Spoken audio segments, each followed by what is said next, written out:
Am I the jerk for telling my fiancé that if he doesn't want my little brother to be a part of our wedding, then I don't want to be a part of this marriage? Posted by you/QuitLady3013. I'm 30F and currently 2 months pregnant with my first child. I'm engaged to my fiancé of 3 years, James, 31M. For a little background, when I was 15, my parents had my baby brother. 5 years later, when I was 20 and Matt was 5, my parents and Matt were driving home when they got into an accident, resulting in my parents' death. After the accident, I was completely devastated, but I had to pull myself together for my brother. The following month, I buried my parents, and with the help of my aunt and uncle, I applied for guardianship of my brother. It took about 7 months before I was approved. I had to secure a stable job and income, which I did, and proper housing for me and my brother, which I managed by using money from my inheritance to buy a house. It was difficult at first, working while looking after my brother, but over time, it became easier, though it still has its ups and downs. However, I would do it all over again for him. I met my fiancé when I was 27 at a gathering, and we just clicked. After 3 months of dating, he proposed. At first, I said no because I still had my brother to take care of, but after thinking it through, I said yes, and we agreed to wait until we were financially stable. At the beginning of this year, we decided to finally tie the knot, especially since I was pregnant and didn't want my baby to be born out of wedlock. We started the wedding preparations, and it was set for October. However, after what happened last Saturday night, it looks like there might not be a wedding. We've had disagreements before, but we always resolve them. For example, when deciding on a wedding date, James initially wanted it on my brother's birthday. I had a problem with that because I wanted to throw my brother a big party for his 15th birthday. I suggested the week after, but we argued. He even ran to his mother to try to convince me, but I stood my ground, stating that my brother's birthday was important to both of us. There was some more fighting, but in the end, we reached a resolution. Then there were the roles I wanted my brother to play in the wedding. At first, I suggested that Matt be James's best man, but James wanted his best friend instead. I said okay.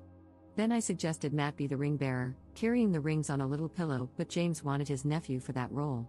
Again, I said okay and let it go. On Saturday morning, I was watching a TikTok video where a bride asked her male best friend to be her man of honor, and I thought it was sweet.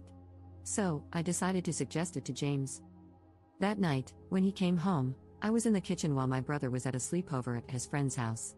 As James entered, I sat down and said, "I have the perfect role for Matt." "James, what's that?" "Me, I thought he could be my man of honor. And instead of wedding parties pairing up as couples, they could walk out as singles." "James, what?" "Me, man of honor, or I'll call it my brother of honor. It would be lovely." "James, but I thought you wanted my sister to be your maid of honor." "That wouldn't work." "Me, I never agreed to that. And what about my brother? I want him to play some role in my wedding." "James, I was thinking he could be a guest and just sit in the rows." I was completely shocked. I wanted my brother to be part of my wedding, not just some side guest. I didn't know what to say. His whole family was playing some part in the wedding, and most of my bridesmaids were his cousins, only 2 were close friends. Yet, he couldn't grant me this? I stopped what I was doing and told him no. It was my wedding too, and I wanted my brother to be my man of honor. He insisted that his sister was a better choice, and that my brother should just be a guest. He also said he didn't want children in the wedding party. I completely lost it, and the argument escalated from one issue to the next. Since Saturday, James hasn't come home. He only sent his brother to pick up some of his things, and his mother and sister have been blowing up my phone, calling me selfish and saying, "So what if your brother is a guest?" The last time they called was Wednesday night, and I went back crap insane on both of them, using language I'm not proud of. I ended the call by saying, "Yes, my brother is more important than James in this wedding. If it's happening, I will never put James ahead of Matt, so I'm effing sorry. Tell James to contact me if he wants to talk things out." Notable comments. Commenter: I was going to suggest your brother walk you down the aisle, but then I kept reading. This is just filled with red flags. I'm gonna bypass the whole fact that your fiancé has filled every bit of the wedding roles with his family members. And out of 365 days in the year, he wanted the wedding to be on your brother's birthday. I'll simply say, I'd bet money on your fiancé pushing for your brother to leave the house after the wedding so that it's just your family, him, you, and the baby. Not the jerk, call off the wedding. Commenter: Your dude dropped his mask a bit too soon, he thought he had you locked down. It's better to untangle yourself now and call it a bullet dodged. You deserve better. Update 3 weeks later. Hello everyone, I'm very sorry I didn't get to update you earlier due to being busy with work, canceling all my wedding preparations, and preparing Matt for sports camp.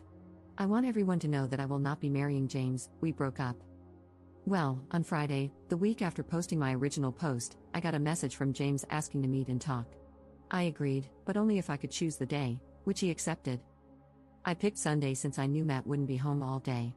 After notifying James, he arrived around midday, with his mother. I was shocked when I opened the door and let them in. They sat in my living room without saying a word for a few seconds, making the moment even more awkward. Then James finally spoke, saying he was sorry for leaving and staying away because he needed time to think. His mother then started condemning me, saying I wasn't acting like a future wife and that I should consider my future husband's thoughts, along with many other comments. She said to me, I'm disappointed in you. You're getting married, and you need to stop acting like this toward your future husband. I scoffed at that, then turned to James and asked what his problem with my brother was.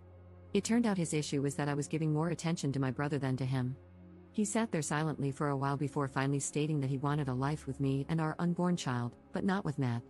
I felt utterly disgusted as he continued, explaining that after the wedding and the baby's birth, he thought he could convince me that raising both a baby and a teenager would be too difficult for us. He said it would be best for me to send Matt to live with my uncle and aunt, though he would allow me to continue supporting Matt financially. I was completely shocked. Before he could say anything else, I told him, sorry, but no, that isn't happening. My brother isn't going anywhere. I stood up, took off the ring, handed it back to him, and told him it was over. Both he and his mother immediately started arguing, saying I didn't have to do that, and that I would regret my decision. James began crying, begging me to reconsider, but I simply walked to the door, opened it, and gestured for them to leave. A few minutes passed before they finally walked out, with James still crying and pleading while his mother called me nasty names. Later that evening, his sister and mother blew up my phone, cursing me out. I only responded to tell them to have James come pick up his remaining belongings. There are a few things I would like to respond to. 1. I saw many asking why I didn't choose Matt to walk me down the aisle. I gave my uncle, my father's older brother, the role because, after the funeral, he was there helping me obtain guardianship, and has been there over the years for both me and Matt. 2. Many of you advised me to terminate so I wouldn't have any ties to James, but I'm sorry, I had to think it through, and I don't want a termination. I decided to carry the baby to full term. 3. As many of you stated, I should sit down and talk to my brother to see if James ever mistreated him when I wasn't around, which I did. However, he said no, that James mostly ignored him, and he did the same. Plus, I also told him that the wedding is off. Relevant comments. Commenter. Get a lawyer now or leave the state before the baby is born. You do not want to deal with these people any more than absolutely necessary. Ops response. I will consider those options, but right now, I will focus on the pregnancy, my health, and my brother. Commenter. You've absolutely done the right thing in protecting Matt. But my question now is, what are you going to do about the baby since you're carrying to term?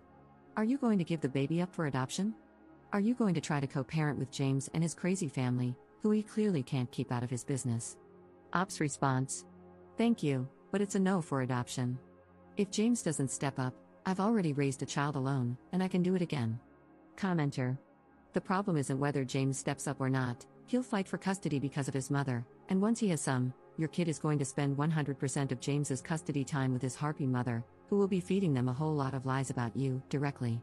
This is going to be very, very hard for you to avoid because if he fights for custody, even across state lines, he will almost definitely get it. Once the kid is in his custody, he will let his mother do whatever she wants. And if he's taking the kid out of state every summer, all summer, you have a very real problem on your hands regarding what they're going to tell them about you for 2 solid months. I'm not telling you what to do regarding the pregnancy, but you are signing up for decades of misery dealing with these people, and they very well might succeed in turning your own kid against you. Imagine your 10-year-old coming home after 2 months of being raised by your not mother-in-law, crying, I don't get to have 2 parents because you love your brother more than me or daddy. Because that will happen. Ops response. I honestly get where you're coming from, but I'm prepared to fight tooth and nail to get full custody.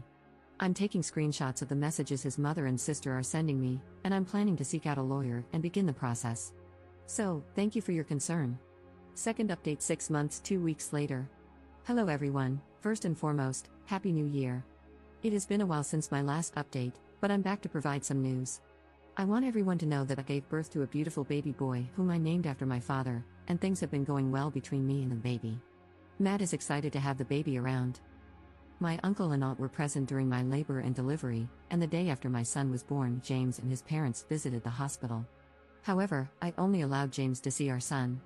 According to my aunt, James's mother attempted to make a scene but was quickly silenced by my uncle, who threatened her with police action. My aunt and uncle moved in after my discharge and will stay with me until June. That isn't the only update I want to share. Last Friday, James came over to see the baby after asking to talk.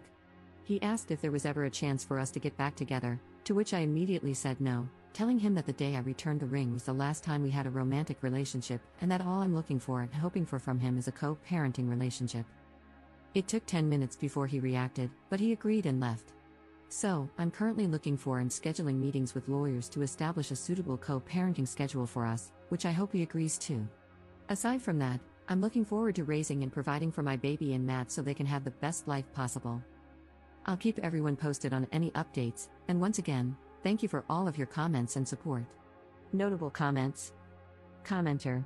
Congrats Op, so glad you, the baby, and your brother are happy and doing well. Make sure you get sole custody and supervised visits for James so his mother and sister don't get any time alone with your son. They'll be a disruptive and dangerous influence on him.